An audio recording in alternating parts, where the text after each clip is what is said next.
আন্টিকে আর 2-1 দিন অবজারভেশন রেখে তারপর বাড়িতে নিয়ে যেতে পারবেন। কারণ আমার আম্মা তো আমাকে চিনতে পারতেছে না। টেনশন করবেন না, স্ট্রোক করেছে তো একটু প্রবলেম হবেই। সাথে একটু কম কথা বলুন। আপনি এটি টেক কেয়ারের জন্য একজন নার্স নিতে পারেন। আপনার মা, তার খেয়াল আপনাকে রাখতে হবে।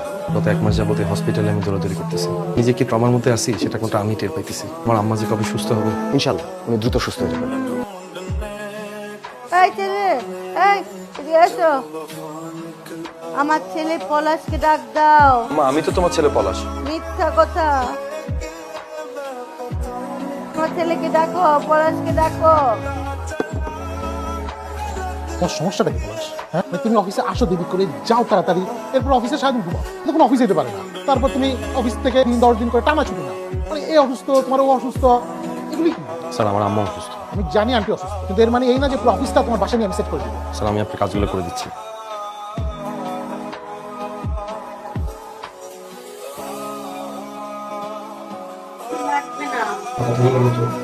তুমি আমার ওষুধ আছো, আমি এখন তোমার ওষুধ আছি। মজা করে দিয়েছি।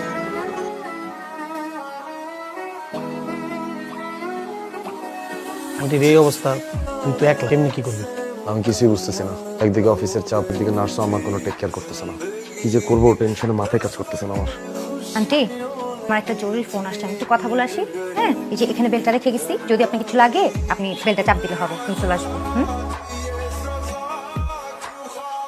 হ্যাঁ বলো। ডিউটিতে যে আন্টি ডিউটি করি, পুরাই পেমেন্ট।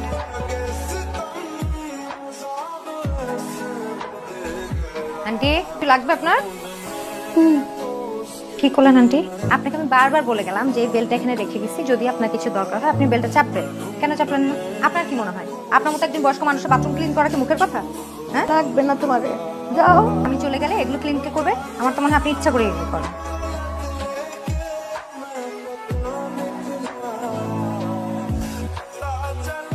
হ্যাঁ সরি, আমি আর আপনাদের এখানে ডিউটি করতে পারবো না।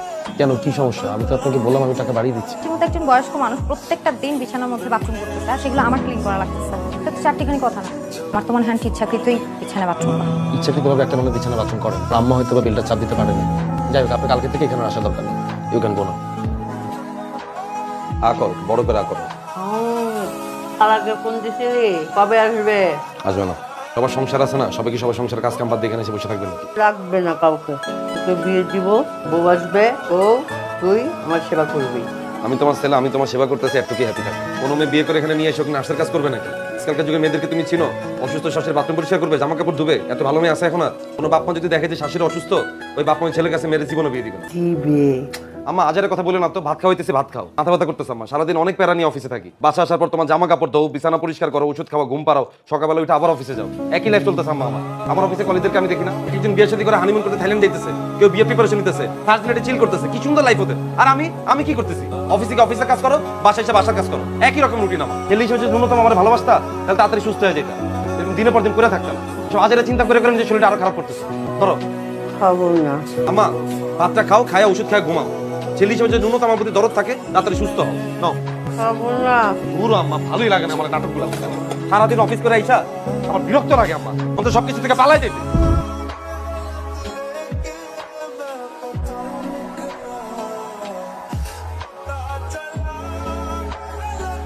আম্মা, আম্মা, আম্মা ওষুধটা একটু খায় না। আম্মা, আম্মা,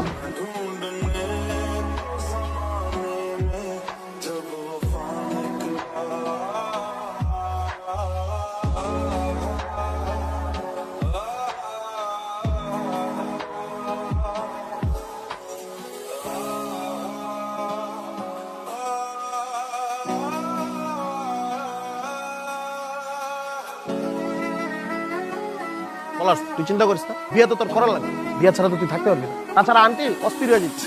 ভাই আমি একটা কাজ করি, বুদ্ধি আছে ভাই। আমার এক ভাই দাদার কাস্টিং ডিরেক্টর, ও হচ্ছে নাটক সিনেমা বিজ্ঞাপনে মডেল সাপ্লাই দেয়। আমার কাছ থেকে একটা মডেল নিয়ে আন্টির সাথে পরিচয় করাই দিই। না গার্লফ্রেন্ড, আন্টি সুস্থ হলে ওরে আপনি বিয়ে করবেন, দেখবেন আন্টি ঠান্ডা। আর সেটা করতে গেলে কি করা লাগবে? আমরা তার অফিসে যাই, আপনার জন্য একটা গার্লফ্রেন্ড পছন্দ করি। আমার একটা হেল্প লাগবে, আমাদের এমন একজন মেয়ে দরকার যে পলাশ ভাই আমার সামনে গিয়ে পলাশ ভাই গার্লফ্রেন্ড অ্যাকশন করতে পারে। তো ডিল দেওয়া শিমুল তুই কেমন ভেবে তোর ভাই ব্রাদার কথা কইছিলাম না? পলাশ ভাই, ইবানা পলাশ ভাই। আসসালামু আলাইকুম। এক্সকিউজ মি, কিছু মনে না করলে আপনার সাথে একটু কথা বলতে পারি? জি বলেন।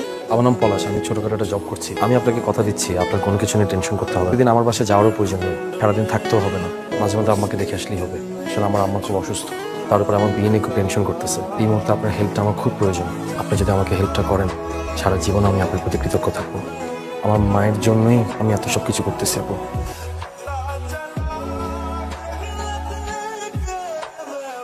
আসসালামু আলাইকুম। ওয়ালাইকুম আসসালাম। আসো মা, আসো, বসো। তোমরা কি শুধুই বন্ধু নাকি প্রেম করো?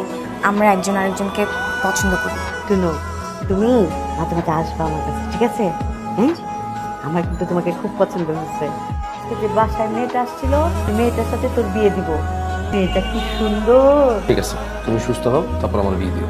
আরে আমি সুস্থ নাও তো হতে পারি, মরেও তো যেতে পারি। এই মেয়েকেই আমার লাগবে। ওই মেয়ের বাবা মার সাথে আমার তাড়াতাড়ি দেখা করার ব্যবস্থা কর। ওই মেয়েকেই তোর বউ করে আনবো। আচ্ছা আম্মা, আম্মা তুমি একটু শান্ত হও। আরে না, এই মেয়ের বাবা মার সাথে কথা বলতে হবে। ওর বাবা মার সাথে আমি তোমাকে দেখা করার ব্যবস্থা করে দিচ্ছি আম্মা। এই মেয়েটাকেই তোর বিয়ে করতে হবে। গার্লফ্রেন্ড যেরকম ভাড়া করে নিয়েছি, মো ভাড়া করে নিয়ে যাবো। ভাই, আমরা আবার কাস্টিং ডিরেক্টর পাবেল ভাইয়ের কাছে যাই। ওনার কাছ থেকে বাবা মা নেই। এই বাবা মা বাসায় এসে আন্টিকে বলবে, আপনার ছেলে আমাদের খুবই পছন্দ হয়েছে, আপনার ছেলের সাথে আমাদের মেয়ে বিয়ে দিতে চায়, কিন্তু এখন না, আগে আপনি সুস্থ হন, তারপর আমরা বিয়ের আয়োজন করবো। Very smart idea. ভাই, ইভানাকে নিয়ে বাসা যাওয়ার পর তো আমি এখন আরেক বিপদে পড়ে গেছি। আম্মা তো ইভানার বাবা মাকে দেখতে যাচ্ছে, কি করি ভাই বলেন তো?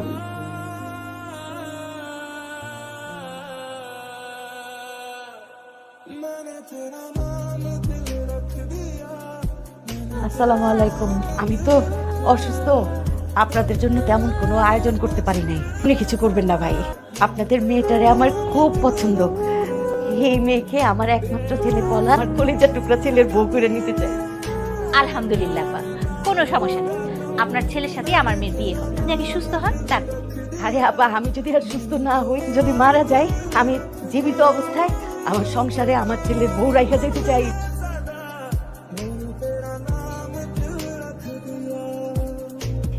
বাক্সটা খুলো তো মা, হাতটা দাও।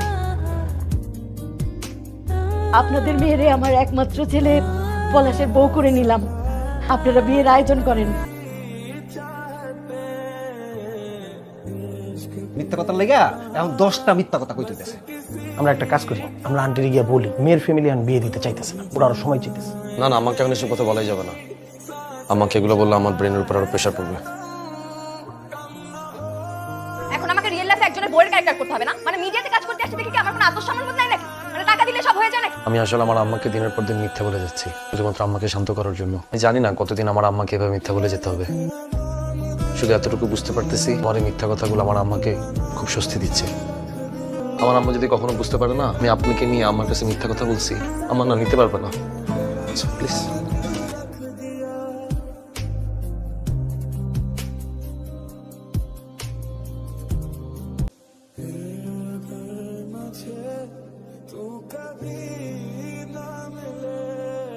আমার একমাত্র ছেলে বিয়ে দিতে পারছি, আল্লাহ আমার মনের আশা পূরণ করছে।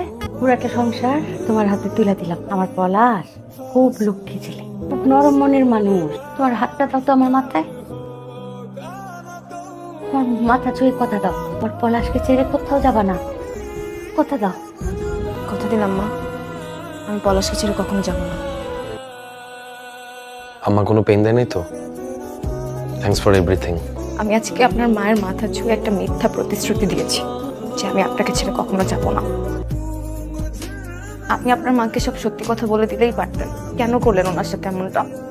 ডাক্তার বলে দিস আমার হাতে আর বেশি দিন সময় নেই।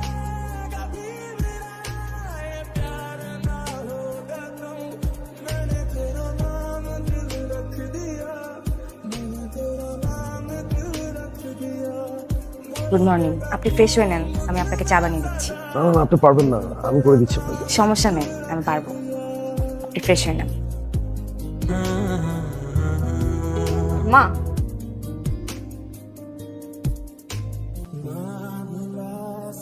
আম্মা, আম্মা, আম্মা, আম্মা। बस किसी का चले हो भी जाए मेरी सांसें